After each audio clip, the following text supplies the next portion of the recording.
So, to tonight, Alexandra Lawrence.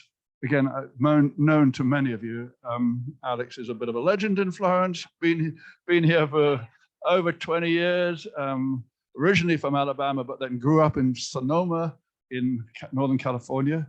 She told me it's twinned with Greve, two great wine cities, so it makes sense. And then she did her master's work at San Francisco State University when she was looking at medieval literature, and she's a real hardcore Dantista. Many of you might have enjoyed her programs on reading Dante a couple of years ago on the 700th anniversary. But then she's a go-to person for all sorts of other stories of the wonderful history and art of Florence. And tonight she's going to do something about Medici cultural propaganda, which I think is very interesting. So, Alex, over to you.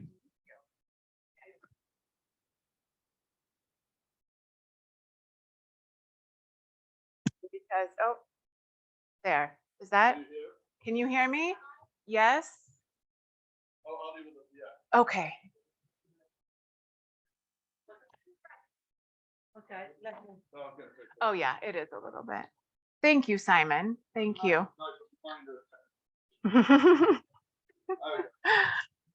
Thank you. Oh, wow. I feel very legendary now. The spotlight here. My gosh. Thank you. Thank you, Simon. Thank you. Thank you all for being here and for coming. And I always have to thank Simon whenever he asks me, are you up for doing a lecture? You send in some ideas. And I just send him the most random things. And he sort of looks through and goes, sure, try this one. So we've gone from sort of Dante. The last time that I was here was sometime last year, if I'm not mistaken, in the fall. And we looked at the Sala della Niobe. So one of my many sort of occupations, let's say, professions out there in Florence is as a guide. And as you all know, it's been pretty rough out there for the past couple of years in terms of crowds and these sort of things. So I'm always looking for spaces and places that are a little bit, it's very hard to say and really impossible, I think, to say off the beaten track. I don't think that really exists in Florence. But in having looked at the Sala della Niobe, it's a room in the Uffizi that oftentimes people sort of wander, flit in and out of very quickly. And so oftentimes you can really enjoy that space without, you know, those kind of crushing crowds that we get in other places. And so tonight we go to, I guess it would be the Uffizi sister museum across the river to Palazzo Pitti, but not to the Palatine. I mean, we're going to talk a bit about the culture of the early 1600s and about Ferdinando II, Ferdinand II, the Grand Duke, just a bit. And then we're going to talk about this room. And when I had messaged, I emailed Simon and I said, I would love to do something on the Sala di Giovanni di San Giovanni. And we just sort of kept calling it the Sala sort of. And I could tell he was like, we really need to change that title. That hurts. That is, we are not calling it that. Come up with something catchy. And so all in the family, all in the Medici family, cultural propaganda and sort of family propaganda in Palazzo Pitti. But really, we're going to be looking at one of those rooms, which is, you know, it is called the Sala Giovanni di San Giovanni. And we'll get there as to why that is. So here he is. Look at this fetching chap. You know, the Florentines love to say that the Medici were really attractive. Okay, let me back that up. The Medici were sort of attractive until the Habsburgs got involved. They're always blaming the Habsburg blood and jaw and everything, you know.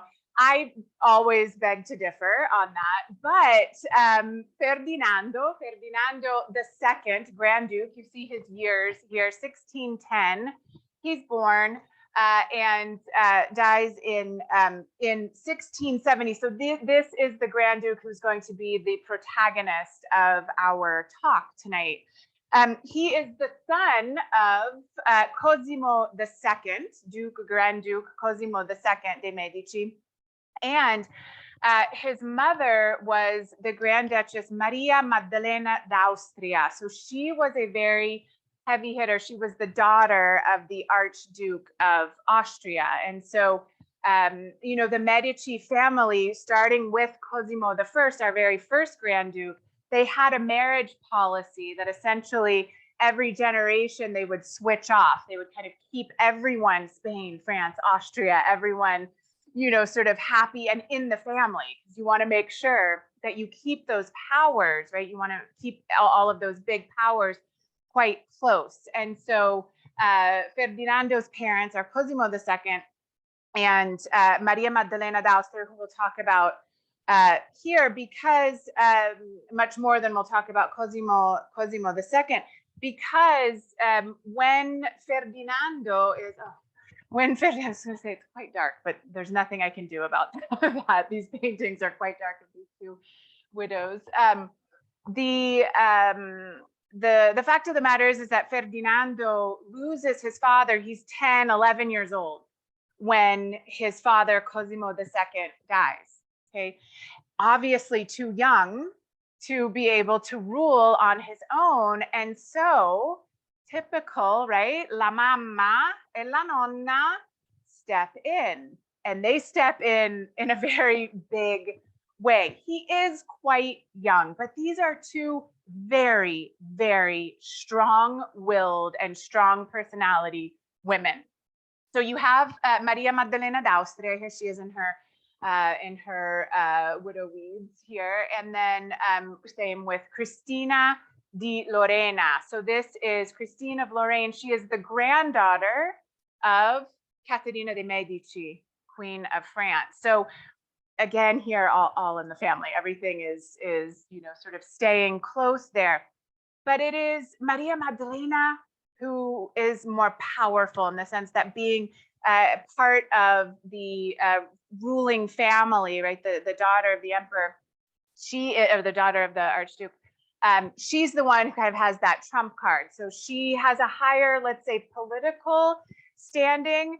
But Cristina di Lorena, especially after Henry IV was assassinated in France, but Christine of Lorraine has been around a long time. She knows her way around, you know, sort of intrigues and politics and policy. And they do have a couple of things in common. They are on opposite sides of the 30 Years' War. So they are, you know, they have completely different ideas about international relations and international politics. But they are both intensely, intensely religious, okay? To the point that this is one of the things that they really find themselves coming together on. They're very strong support, of course, for the Counter-Reformation, okay? They are, both of them, quite determined to follow the guidelines that are coming out of Rome for things like very intense and punitive laws about beggars, for example. The economy had been very in a lot of trouble at the beginning of the 1600s. And so once they take over the Regency, there are a lot of Florentines, a lot of Tuscans who find themselves out of work, no money, right? Because these women are so religious, they're calling in all the religious orders, come to Florence, they're enticing everyone. So the religious population swells. You've got priests, friars, nuns all over town. And guess what?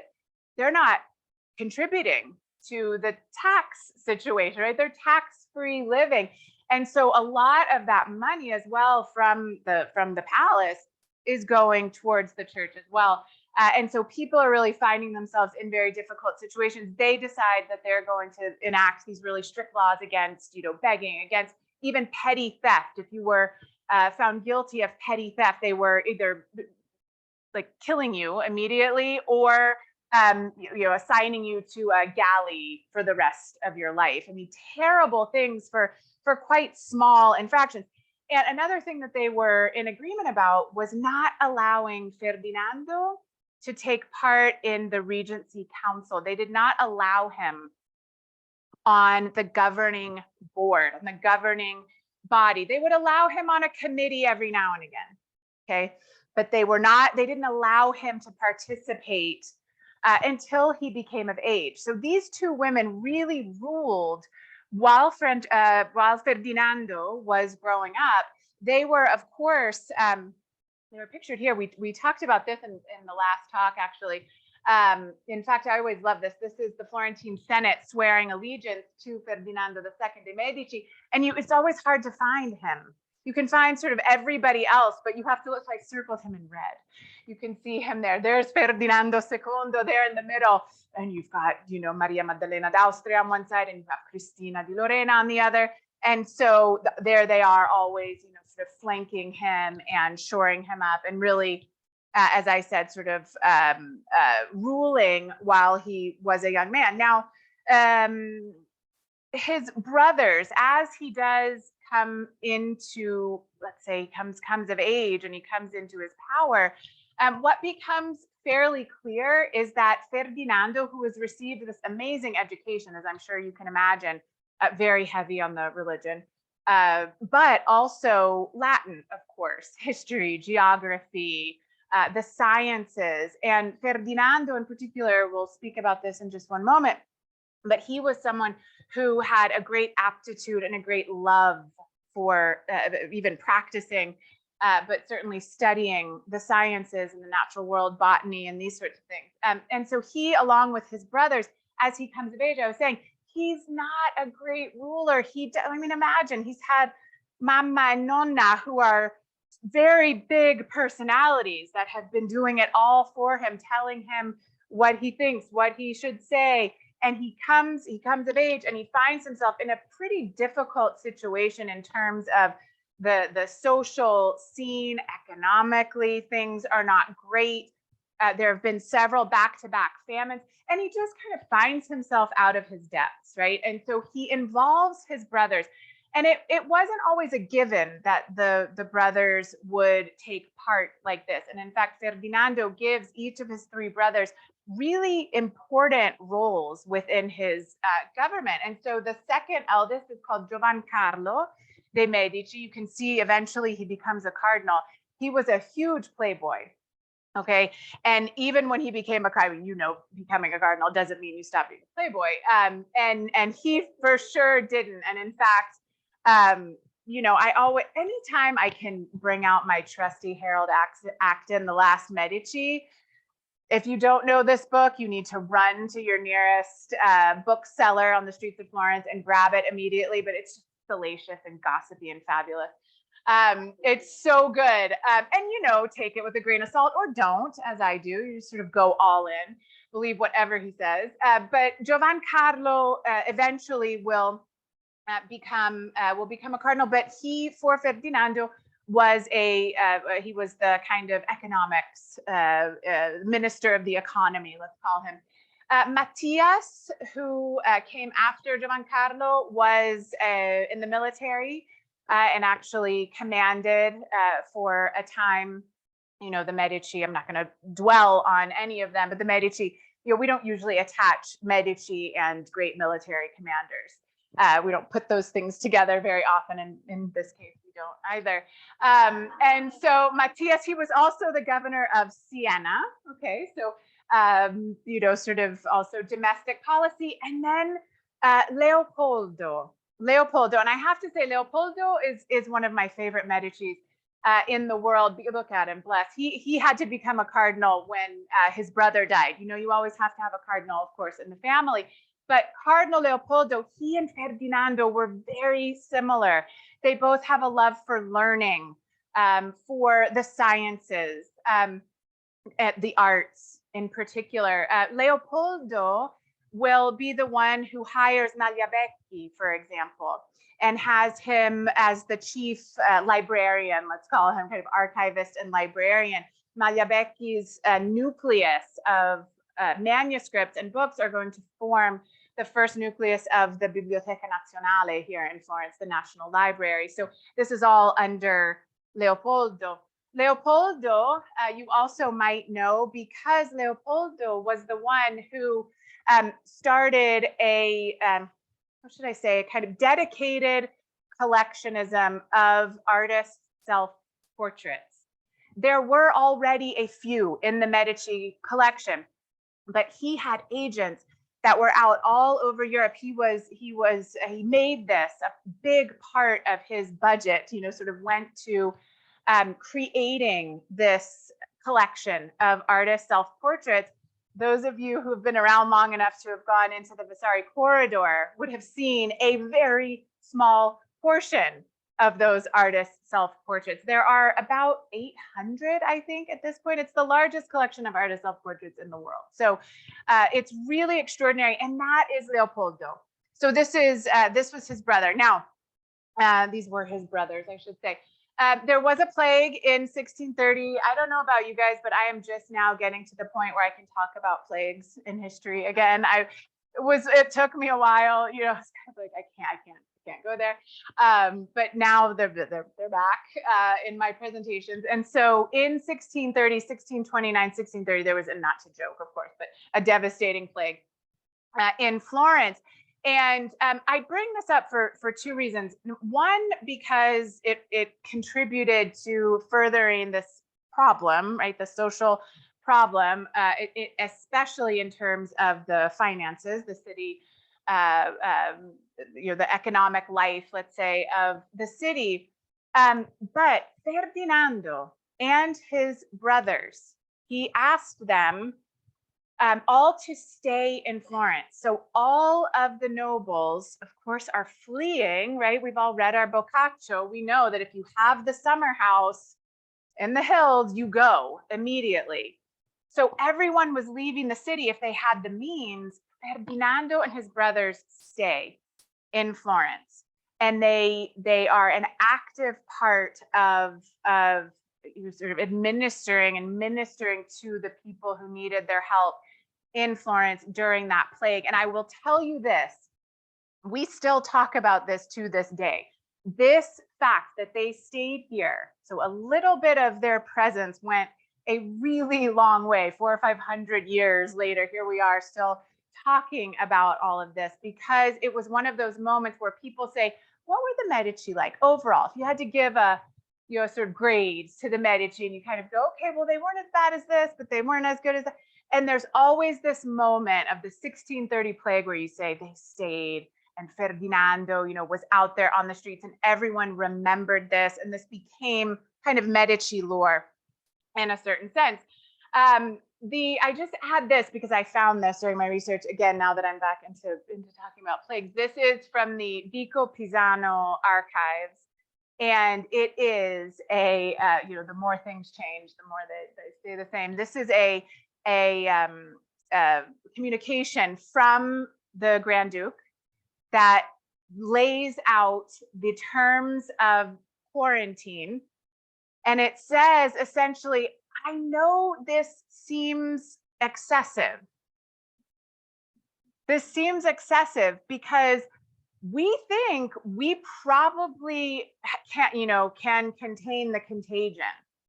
We're going to be fine, but let's just do the quarantine anyway. But we have high hopes that the contagion is not going to spread, that in this way we're going to contain it. Okay, of course, it doesn't happen. But again, even in 1630, you have the government that's sort of saying, okay, yes, I know this is very heavy-handed and it seems, but so always trying again to make sure, right, that you're taking care of all sides of the situation. I mentioned his, Ferdinando's in particular, his affinity for the sciences in particular, and his love, really. Galileo, right, at this plague time, very important moment in really European history, is those years 1629, 30 up to 1632, when finally Galileo is called down in front of the Inquisition, has a lot to do with that plague. But Galileo had been in Florence for a couple of decades at this point, at the pleasure of the Medici family. Okay, Ferdinando was so had such respect for Galileo that he actually named Galileo to be part of his privy council. Okay, so Galileo was a huge part of Ferdinando's cultural, here again, the kind of cultural prestige. He also, Ferdinando II, started a school for children who couldn't afford otherwise. He sort of paid for education for children, needy children who wanted to be educated, or he thought should be educated in Galilean physics and mathematics, for example. So an incredible, here again, kind of part of the life and the culture. Galileo survives the plague thanks to, he says, his daughter up at San Mateo, Suor Maria Celeste, made him a little mixture made of all these natural things, honey and walnuts, and mixed it all together. And he took one spoonful every day, and that's how he survived the plague. Well, he writes during this moment, he publishes, I should say, doesn't write, his dialogues, right? And so he eventually will get called in front of the Inquisition in 1632 down in Rome. And Ferdinando's in kind of a tough spot, because now what, right? Now we've got Galileo, who in Europe is this incredible, held up as this amazing example of this avant-garde scientist. And you have Pope Urban VIII, Barberini, who's saying that he's a heretic. And so Ferdinando essentially says, he tries to get the trial delayed. It doesn't happen, or not to go, because Galileo was so elderly and ill. He goes and he says, you can stay in Villa Medici in Rome. He puts Galileo up in Villa Medici, but only for 1 month. He says, not going to pay after that. He was quite frugal, Ferdinando. And so he says, you can stay for 1 month. After that, you're kind of on your own. And it's really because of Ferdinando that when Galileo observes that he comes back to Florence and he goes up to the villa in Arcetri, it's Ferdinando II who basically says, I'll keep my eye on him, right? I'll make sure that he doesn't discuss those Copernican theories with anyone. But this is the degree that Ferdinando was actually interested in science. A lot of people don't know, but the Accademia del Cemento, of the Esperimento, is the very first European Academy of Science. So it's after the Royal Academy, it's before rather the Royal Academy in London, the French Royal Academy of Sciences. It is before that, and it's founded under Ferdinando II. He and his brother Leopoldo are the founding members. It's only 10 years that it exists, but what they do is, and those of you who've been to the Galileo Museum, you've seen they have actually some of the thermometers and some of the other tools and instruments and things that they were experimenting with there at the Galileo Museum. They left the astronomy stuff alone. They stopped that, and then they really focused on the kind of physics. So here again, lots and lots of experiments, and we've got the motto of the academy, which was provando e riprovando. So testing and testing again. So it was the academy of the experiment. And again, Ferdinando is a major part of this. So at the same time that we have him not being a super effective political ruler, okay? He has a lot of help from his family, but the reality is that Tuscany, sort of declining in its prestige and power anyway on the world stage. How can the Grand Duchy of Tuscany keep up with, France, Spain, England, the Austrian Empire, these sorts of things? No. And so they're doing what they do best, always the Medici and always Florence, right? They are going all in on the arts. They're going all in on culture in particular. But what about a wife? I mean, how long can this man, be sort of guided by his mother, his grandmother, has his brothers come in? He needs a wife. And so enter la sposina, the little bride, okay, la sposina. This is Vittoria della Rovere. Vittoria della Rovere. You probably know this last name, I imagine. Vittoria della Rovere is born in Pesaro. Her parents are Federico Baldo della Rovere, okay, and Claudia de' Medici. Okay, Claudia de' Medici is Ferdinando's aunt. So this makes Vittoria and Ferdinando first cousins, okay? Just throwing that out. First cousins, Nonna is thrilled, right? She loves this matchup of her two nipoti. And Federico Ubaldo, Vittoria, la sposina, Vittoria della Rovere's father is the last Duke of Urbino. You all know Urbino. Urbino is that wonderful little hilltop city town now where everything is uphill, even when you're going downhill, but it's beautiful. And here I've put the image of the Palazzo Ducale. I would imagine many of you have been to Urbino. Two of our most famous Urbino or della Rovere really family members.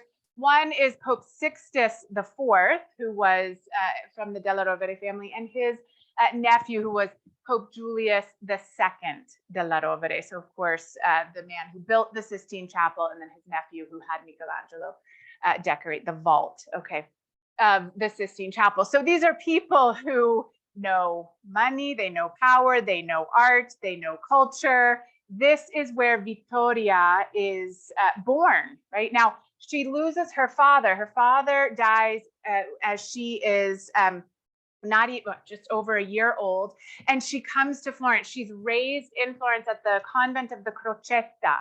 It's now the Archaeological Museum of Florence, but she's raised there. And she had been promised, she was betrothed to Ferdinando when she was that age. So that whole idea, this is why she's called the little bride, right? The La Sposina.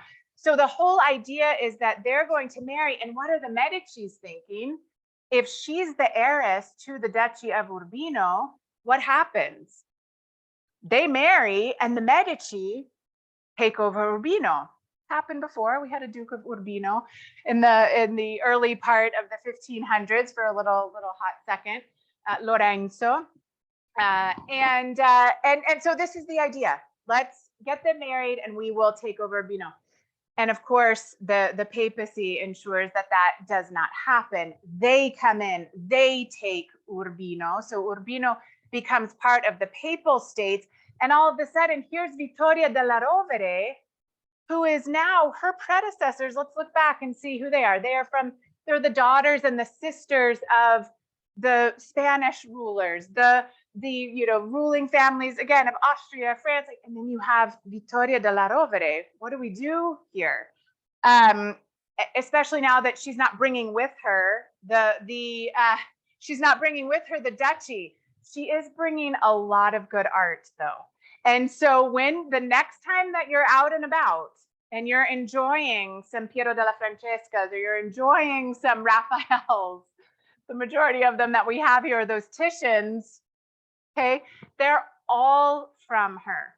She brings as her dowry pretty much the entire collection. And again, those of you who have been to Urbino know this because you go into the Palazzo Ducale and there's a couple of paintings here and there, but the majority of it is gone. Because it's here. So Vittoria della Rovere, what is she bringing? She's bringing culture. She's bringing that heft with her, that kind of cultural heft back or with her back to her mother's Medici family. Her mother, by the way, remarries, leaves Vittoria in Florence. Now, that sounds terrible, and I'm sure Harold Acton probably has something to say about it. I don't remember, but that was a very normal thing to do. Okay, once the mother remarried, she would go off with her new family. And so Vittoria della Rovere here, from the age of 1, is promised to her cousin Ferdinando. And truthfully, truth be told, there were whisperings that he was going to try to get out of this if he could. And Christine of Lorraine made sure that that wasn't going to happen. And so they will marry. In 1634, she's 12 years old. The marriage is celebrated by proxy only because she's 12. And the real festa happens from April all the way through the summer of 1637 when she's 15. And Ferdinando really does this kind of for his grandmother, bends to her will. And if we are to believe the sources, right, they were not a great match. This is one of my favorite quotes from Harold Acton, maybe ever. In Florence, it was a matter of common knowledge that there had been discords in her, Vittoria della Rovere's, conjugal life Vittoria was proud and haughty, and Ferdinando's tastes, alas, were not exclusive to women, right? Ferdinando, it could have probably been any woman alive, and he would not have been interested. So Harold Acton gives us this sort of peek into a very famous situation that ends up going down in history, which is Vittoria della Rovere surprising her husband in a moment of affection with one of his pages. And it's at that moment that Vittoria, the story is that, she sort of flees out of the room and does not allow him into her bedchambers for like 10 years or something. It's not probably 10 years, but certainly she put her foot down for quite some time. And so I think we can say they were not maybe the most happily married couple that Florence had ever seen. But here again, it's all about that Della Rovere Medici culture. When in doubt, when things are rough, when you have famines, when you have economic crises, when you have plagues, you can always count on doing a couple of artistic commissions, and you're going to give people work, but more importantly, you're going to be able to tell the story that you want to tell about your own rule. And so Ferdinando gets very clever and he gets very clear about how he wants us to remember him. He starts doing things like expanding Palazzo Pitti. So he's adding on to the Palazzo. He is financing a ton of works in the Boboli gardens, for example. And probably very well known to many of you, he is the one who is financing one of the greatest Baroque artists of the time, painters. He's called Pietro da Cortona. He calls Pietro da Cortona to Florence, and he's working down in Rome for the most part, and calls him to Florence. And he has Pietro da Cortona start to fresco up in the main reception rooms in the Palatine. Okay, so where his throne room is, for example. This I will show you because, again, I would imagine many of you are familiar with this room. It's a very small room. It's called the Sala della Stufa, so the stove room, because it's where the heating pipes were laid. And so it's this beautiful maiolica, or really from Montelupo, ceramic floor. And then the Four Ages of Man by Pietro da Cortona. And what I just wanted to show you is that in the golden age of man, you have a rovere, you have an oak tree, which is the symbol on the coat of arms, rovere, oak. And so the coat of arms, oak, anytime you have oak trees, oak leaves, acorns, that's always della rovere. So Pietro da Cortona is commissioned here, and certainly Ferdinando II is ensuring that he's liberally using all of those devices that belong to the Della Rovere family, especially in a fresco called the Golden Age of Man, right? What does this mean? What's the message here? The message is we're going back to that golden age, and she's bringing it, right? She and Ferdinando in their marriage, this union between them is bringing us back to a golden age. So Pietro da Cortona sort of gets the Sala della Stufa as a bit of a test. He passes the test with flying colors. And again, I'm not going to go into this, but I just want, again, most of you are probably familiar. He has Pietro da Cortona paint the fresco and do the stucco work on the reception room, so the throne room and the like, in the Palatine Gallery. And they are, each room is named after a god or a goddess. There's a Venus room, and it's called the Education of the Prince. And so there's a kind of mythological journey that the prince was to take by reading these scenes up on the ceiling. And so oftentimes, because we're so overwhelmed when we're in the Palatine of all the wonderful artwork that's on the walls, we forget to look up. But up there is Pietro da Cortona. Now, this is the space where you're not, even at the Palatine, I'm going to be honest with you, I was there last week. There were some groups, there were a few groups, but really, you know, you kind of get a group out and you can go back in. These are just lovely places. If you're like me and you're always trying to avoid not other humans, I don't want to say that because that's not true, but throngs of other humans. Okay, these are really great places to go. So the Sala di Giovanni da San Giovanni, here we are. Who is this person that we keep talking about? His name was actually Giovanni Manozzi, but he was from San Giovanni Valdarno. So for some odd reason, rather than Manozzi, Giovanni Manozzi, they called him Giovanni da Giovanni. And he was a Baroque painter, probably one of, now he's not a household name. Really no Florentine Baroque painters are household names, okay? Pietro da Cortona is not from Florence. You know, the Baroque is a style that really develops in Rome, okay? Florentines, I mean, again, you guys are all very familiar with this city. Florentines like balance, they like harmony, they like things nice and easy and calm, and everything makes sense and things even out. You know, the Baroque in Florence is like an extra little dash of something. That's it. No kind of back off from there. So the Baroque doesn't really have that power, right? That it does if you're going to go down to Rome and go to the, you know, the Caravaggios and the Berninis and the Borrominis and all this. We don't do that. We have Giovanni da San Giovanni, bless. No, he's wonderful. And he has a school. He has a school, 3 other names that you've probably never heard of either. Francesco Furini, who's actually, I quite like, Cecco Bravo, and Ottavio Vanini. And so the reason I'm even telling you their names is because Giovanni da San Giovanni is the one who gets the commission. He receives the commission from Ferdinando II for this room, to decorate this room, but he dies fairly early on. And so it is going to be these 3 men who are going to complete the cycle that we'll see. And so we have these 8 scenes inside. How many of you have actually been and seen this room before? 1, 2, 3. Okay. A dozen, 10. Okay. Not bad. Yeah. Gail, she's remembering. Yes, you've probably been with me at one point. It is a massive room. So we're in the summer apartments. This is when you walk into Palazzo Pitti in the main entrance, rather than going right to go to the Palatine, you go to the left. Okay. It used to, where exactly the rooms where the Eleonora exhibition just finished. So, okay, so more people have been in, but the walls were covered with paneling. So it just ended.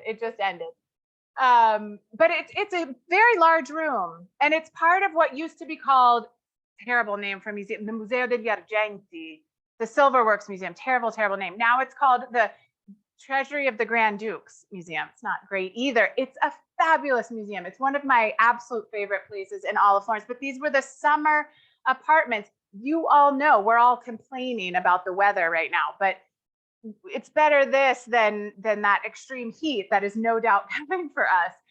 And so, you know, it's better. Can I get a breeze? How can I position my office, right? And my bedroom to be in my throne room in August, July, right? Where I can have the breezeway. And so these are the summer apartments of the Grand Dukes. Okay. Now it's called the Museum of the Treasure of the Grand Dukes. And so what Ferdinando wants from Giovanni da San Giovanni is very specific about this. He wants a cycle that is going to illustrate how Lorenzo the Magnificent, the Medici, was responsible for bringing all of the arts, poetry, right, philosophy, sciences from ancient Greece into Florence and giving them a new home after the fall of Constantinople in 1453. Okay.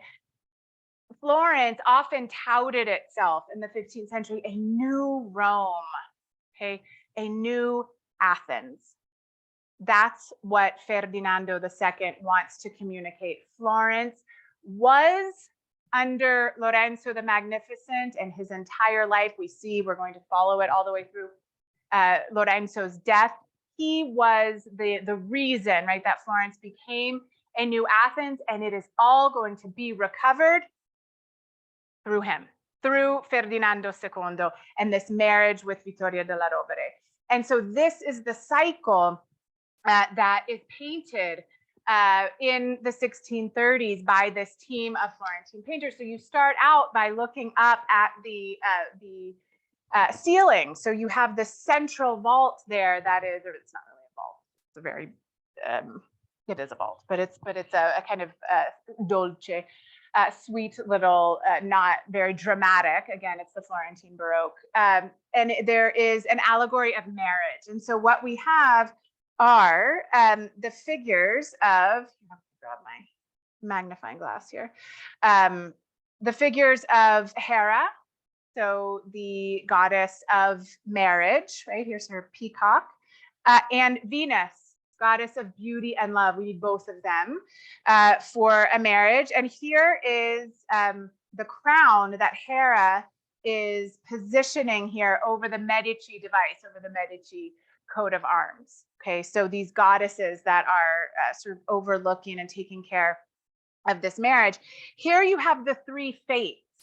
You have the three fates. So in ancient Greek and Greek mythology, the fates, the three fates, were the ones who were responsible for every time a child was born, they would cut, they would snip, right, their thread, their yarn, and that would determine when the person, you know, whether they were young or old, when they died, but their lifespan. Okay, they were not prophets, they would rarely talk about, right? Everyone was scared of them, even the gods were scared of them, because you can't change it.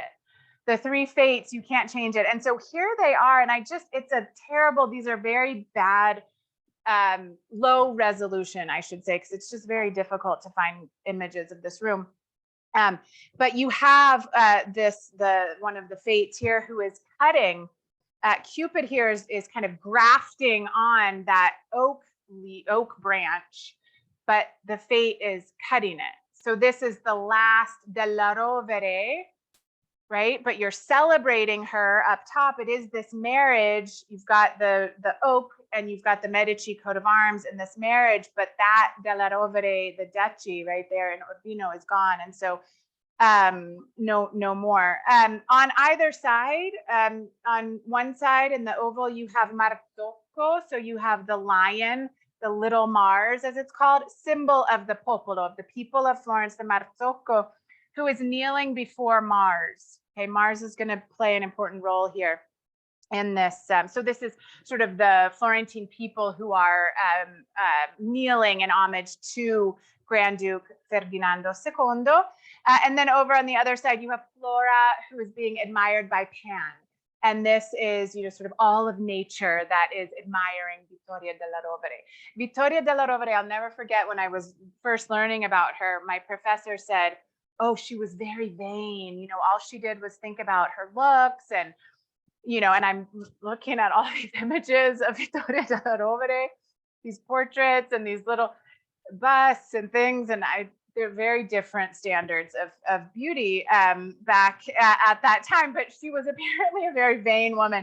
And so here she is being admired, right, by all things. And so here on this very first wall, this is where we start that cycle where Lorenzo is going to be heralded as the savior. So this, again, many of these I have much better images, but this one, where we start out, so this is time that ravishes all things. So you have this figure that's here, okay, who is this elderly man who's got wings, Father Time here, who's eating books. He's basically ripping them apart with his teeth. He's sort of sitting up on top of the architrave here.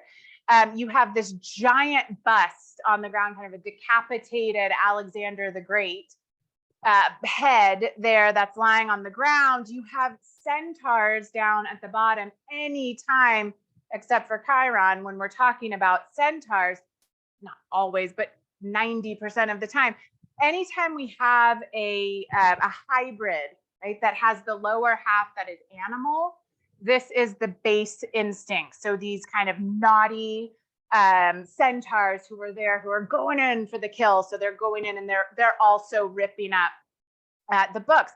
Up above all of this is a figure that is dressed in Eastern clothes, so and Eastern weapons in his hands. And again, we are in a time period in the 1630s where there was a whole lot of anxiety about the Ottoman Turks and their incursions into Europe, right? And so here is Ferdinando II, who, again, Tuscany isn't really part of this conversation except for on the coast. They have the Knights of St. Stephen, but certainly have a very vested interest in making sure that Tuscany stays free of their rule. And so here again, you have this kind of connection back to the moment of 1453 and the fall of Constantinople and the definitive end, right, of the Eastern Roman Empire and the reign of Ferdinando. The next, so if we just look at the central figure here, I'm going to have central painting. I'll do a bit of a close up here. This is the banishment of culture from Mount Parnassus. And so here too, I'm going to zoom in.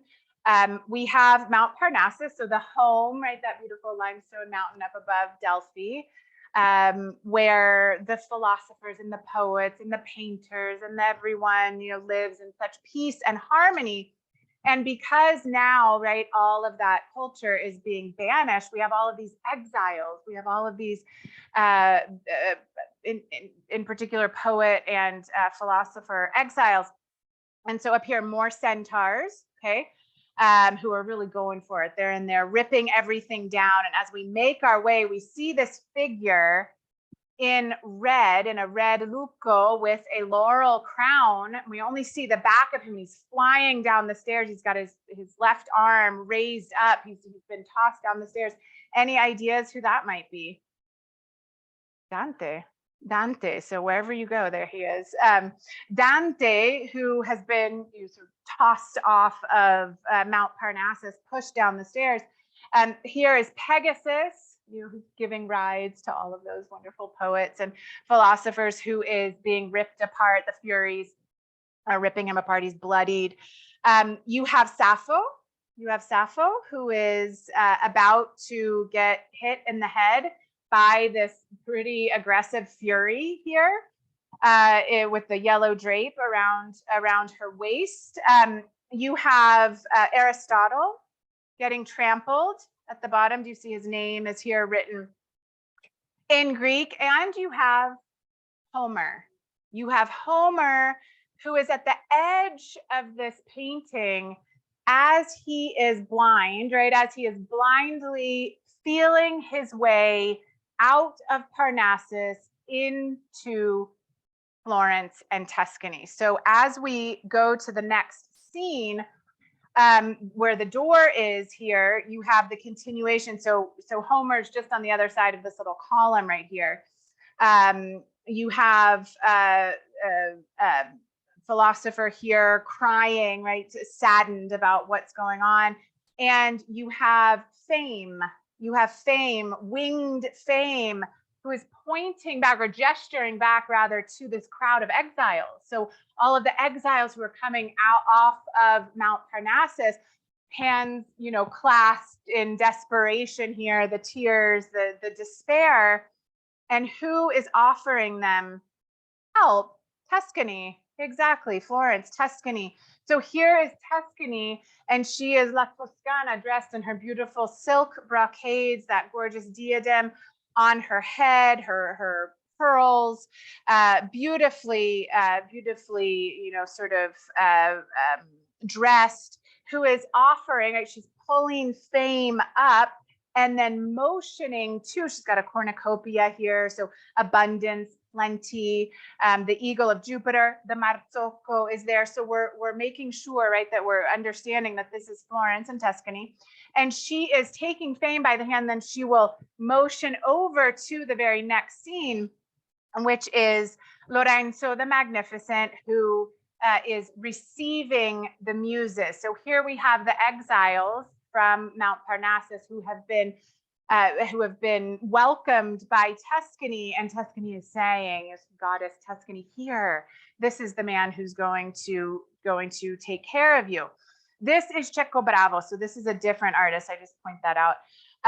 But we have Lorenzo, who is seated, right, always humble, you know, the 15th century ruler here. Lorenzo, as you probably all are very familiar with, Lorenzo was responsible for a time of peace, okay, all throughout the Italian. Responsible, that's a very big word. He was certainly working in such a way that that he was a promoter of peace and diplomacy, certainly understanding that that is also where arts and culture flourish. And so here you have Lorenzo, who is welcoming, right here we have this beautiful astrolabe, you have, or armillary sphere, you have Fame up top, and you have Lorenzo, who also over where his left arm is, there's a little Putto who is holding a Medici device. So this is his father, Piero,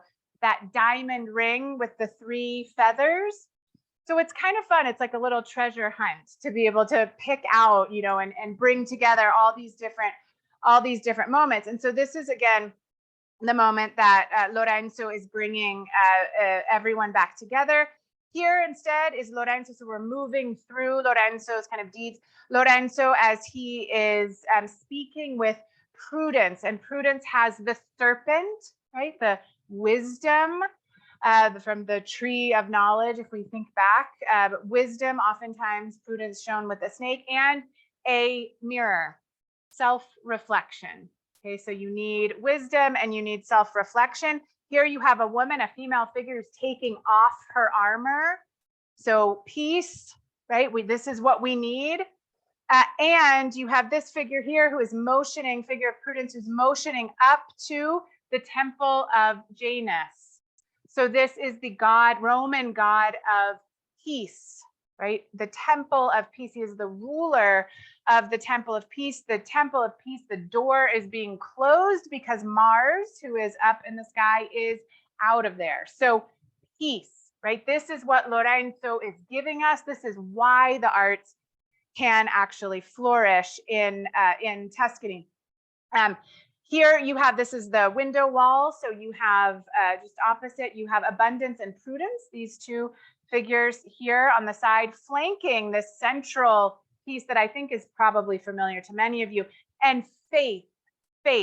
So you have faith over here, always in white. And this is another great little treasure hunt moment, because what happens, Faith, let's follow her gesturing hand, her right hand up. You see this light. You go, what are they doing? What is everybody holding? Oh, a triple crown, a papal tiara.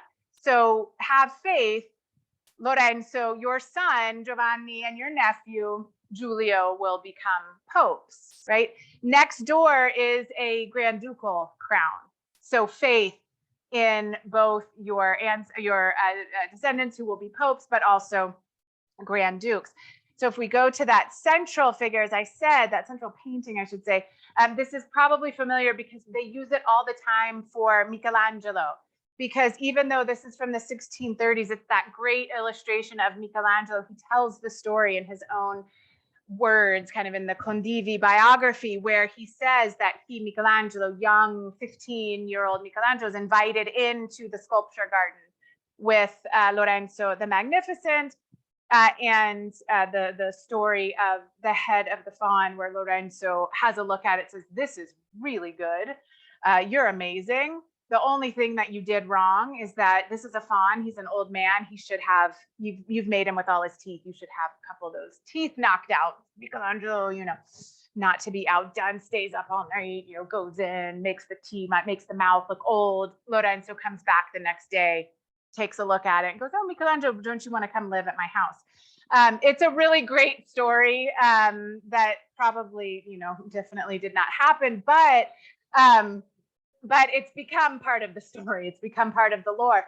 And so here, what do we have? Lorenzo, who is surrounded by all of these artists. right? Including Michelangelo, his kind of band of friends, Torrigiani, for example. And over on the side, in fact, here I have a detail of it there. Giuliano da Sangallo, who is holding the plans for the design for the Villa Medici at Poggio a Caiano that Lorenzo is going to start to renovate. And so Lorenzo, who is, of course, the great patron of the arts.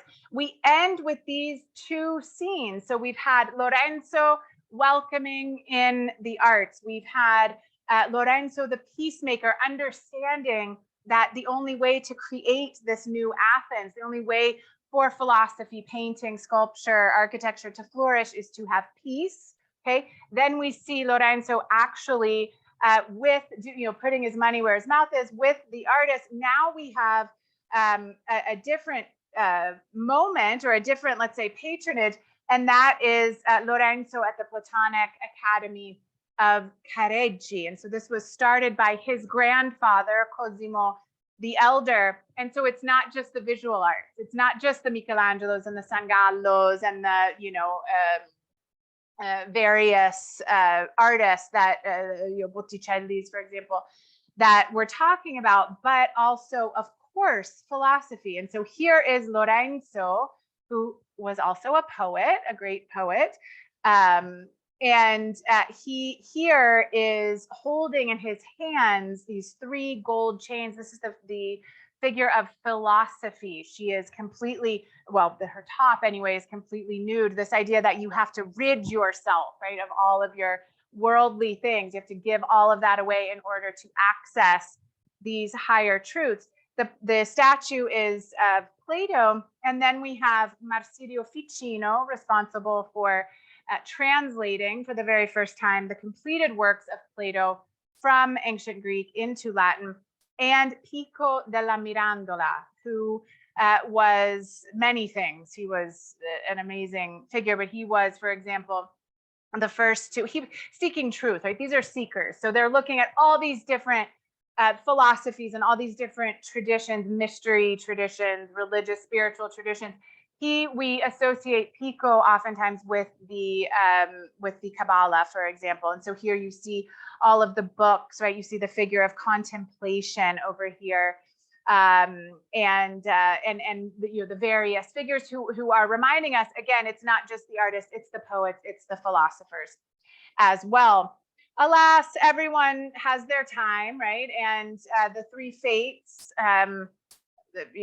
make their cuts for everyone. And so now it is the death of Lorenzo. Lorenzo the Magnificent dies in 1492. And so here you have, again, the 3 fates. We started with the 3 fates. We end with the 3 fates cutting Lorenzo's life cord, right? Up at the top, you have Mars, who is back. So after Lorenzo had instilled this peace, this is, right, always the problem is he did all of this, Ferdinando saying, don't worry, I'm here and I'm going to make sure that he doesn't come. So you have the figures of justice here taking her crown off. You have peace here, who's kind of tending to the olive tree. You have fame as well. And so being threatened, of course, by Mars, who is coming in.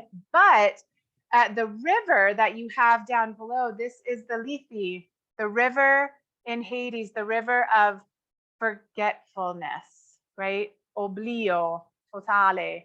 And so this is the personification here of the river. Here is that he was kind of desperately head in the nook of his arm. And he is pouring this water in, and there are all these gold medals that are already in the river. So the idea is you look at, and there's 2 names that you can see on 2 of the medals. One is Attila, so Attila. The other is Castruccio Castracani, very niche reference here to a Lucchese 13th, 14th century warlord from Lucca who was constantly making war against Florence. And so, yeah, he's going to end up there. Somehow Castruccio Castracani gets up on the same level as Attila. And so you have them, they're in the river. Oblio, they're going to be forgotten eventually, is the idea. Look at the swan in her beak. She has a medal that she's gone in. The medal has fallen in. The swan has gone in to retrieve it from the river of forgetfulness. Lorenzo. It's Lorenzo, right? So Lorenzo, because of everything that we saw, because of his actions, and because of his descendants, like Ferdinando II, he is those ideals and ideas are going to continue on into the generation. So I'm happy to answer questions. Thank you guys so much for your attention. I'm happy to answer questions or comments, anything at all. Thank you very much. Thank you. So, Alex, tour de force. So, as always, in the room, if you want to ask a question, put your hand up and I'll bring you the microphone. And if you're on the Zoom with us, you could either talk to us, unmute. That's Barbara. Hi, Barbara. Say hi. First one goes Barbara. Hello. How's your ankle? Well, it's well casted. And I have to correct you, Simon.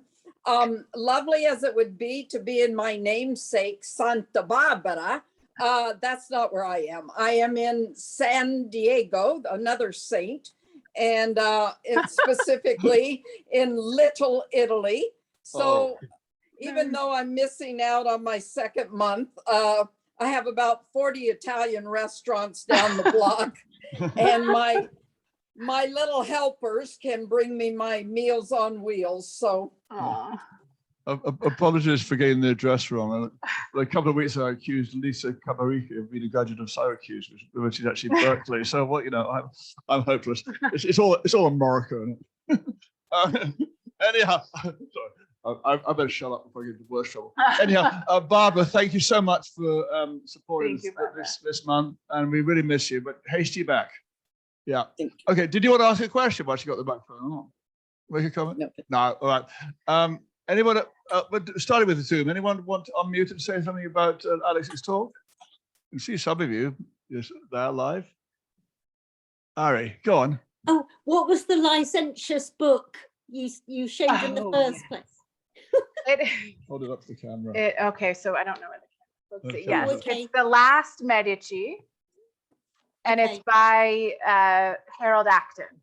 Okay, Harold brilliant. Acton, our great patron, the same one for whom this library is named. His name, Yeah. exactly, Yeah. exactly. But it's great fun. You'll have to go on some used book shop, either online or in person. But it's fabulous. Okay, thank you. You're Very good. welcome. Okay. Now, in the room, who have we got to open up the conversation? Anyone? The book's in English. Here Yeah, we yeah. are. It's also translated in English. To add on to that lady's question, is just a tiny portion of what you presented in that book? A tiny portion. So the majority of the book is actually dedicated to Cosimo III and to Giangastone, who's the son and grandson of Ferdinando. So I think the first maybe chapter has there's very little about the sala that we talked about the room. There's a little trafiletto, there's a little paragraph about it. Just as it, sort of New Athens, that sort of thing. But the majority of the Acton book is about the second to last and the last Grand Duke, Giangastone. Yeah, it's wild. It is really, really wild. It's great fun. It will make you feel some compassion for Giangastone in particular, but also gross you out as well. So I mean, it's a double-edged sword. I promise. If it doesn't gross you out, yeah, don't want to know. I have a question, Alex. Yeah. You were honest enough to say that the images you were using were not very high res. the painting didn't Yeah. look very good in those images. How Yeah. good is the painting actually? I Or mean, or is it sort of like workmanlike but not that great? yeah, Yeah. so I actually think that it's quite high quality. We sort of think of Alessandra Lori at the end of the 1500s as the last really great fresco artist in Florence.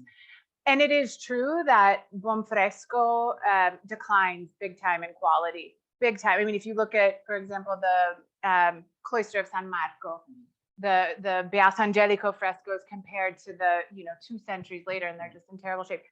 Of course, these are inside their interior rooms, and so they haven't been exposed to the elements. Listen, am I going to say it's your first stop on a Florentine 3-day trip? No, but it's pretty good Florentine Baroque painting. That's as far as I'll go. with the implied limitations of that particular school. Yeah. Okay. I mean, like Furini, and really Giovanni da San Giovanni, his paintings, I quite enjoy some of it, but yeah, it's not life changing. But the stories it tells, which you revealed, are actually fascinating. The stories, Yeah, yeah. That's right, yeah. That's the point. Yeah. So, who else have we got? One in the back there, and then we can do. Yeah. There you go. I remember looking at these paintings recently, and there's very elaborate architectural Yeah. painting around it as well. Mhm. Is there any particular way that he tied those allegories into the caryatids and the bas-reliefs and the elements in the architecture? Say the last part again. Is there a way that he tied that allegory into the caryatids and the bas-reliefs, or even the orders of the columns in the architecture? Yeah. God, that's a great question. I don't know. I mean, it's not something that is, let's say, part of the narrative when you're looking at the overall narrative of the fresco cycles. But certainly, the sort of classical nature of them very much mirror and conform to what's being told.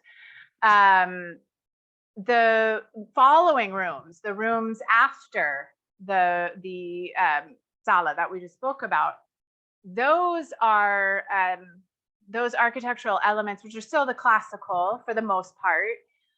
They get really fun with their illusionistic sort of games that they're playing. But in that sala, that's a very good question, and it's not one that I have a very satisfactory answer to. Not that I know of, and I definitely would not say no.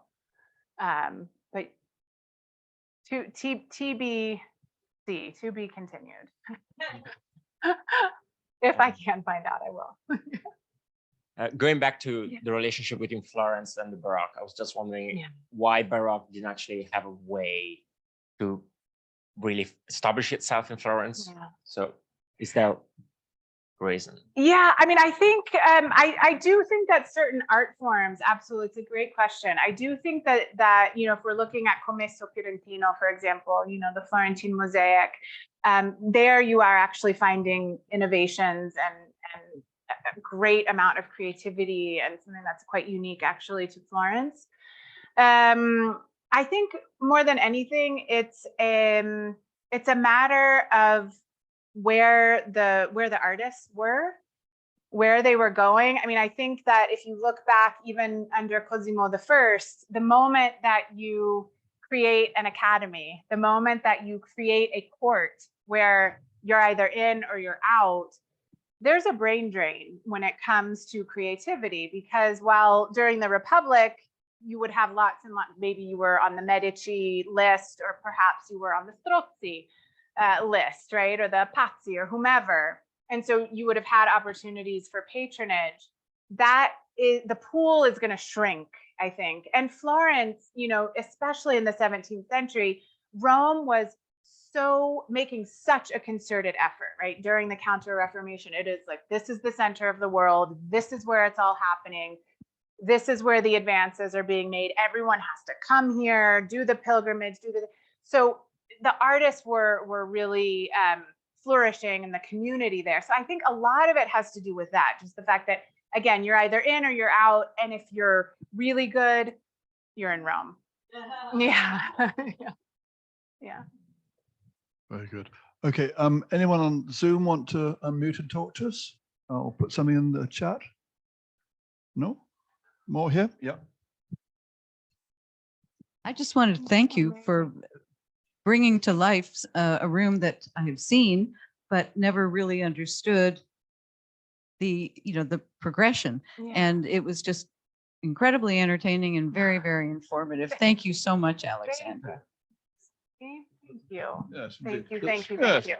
Thank you, guys. Thank you. And I appreciate it. there's a bunch of other thank yous and applauds in the chat as well. You can read them. Thank you. Yeah, I'm but reading. can I ask you a question about the Della Rovere? Della Rovere were originally from Albisola, near Savona in Liguria. I Okay. can't remember, how did they end up being rulers in Urbino? She's hundreds of miles away. Away for sure. Here again, I don't, I'm not familiar with the Della Rovere beyond the moment that Guidobaldo, who was the last Duke of Montefeltro, when he and Elisabetta Gonzaga had no more children, that it went to his nephew, to Francesco Maria della Rovere. Quindi, but I don't know. That's for sure. I mean, it usually does, but I don't know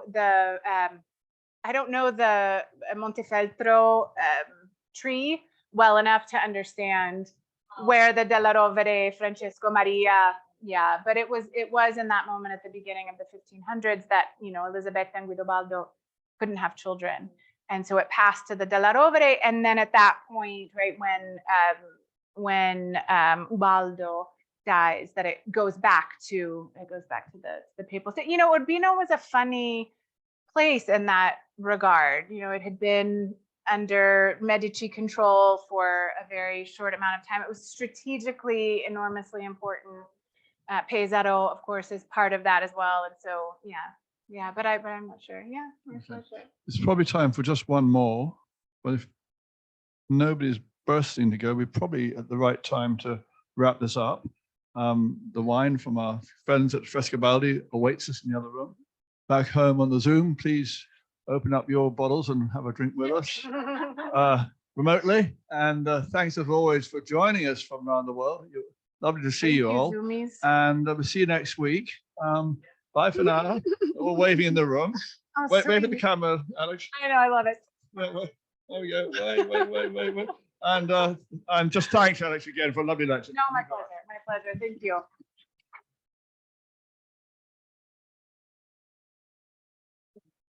Okay.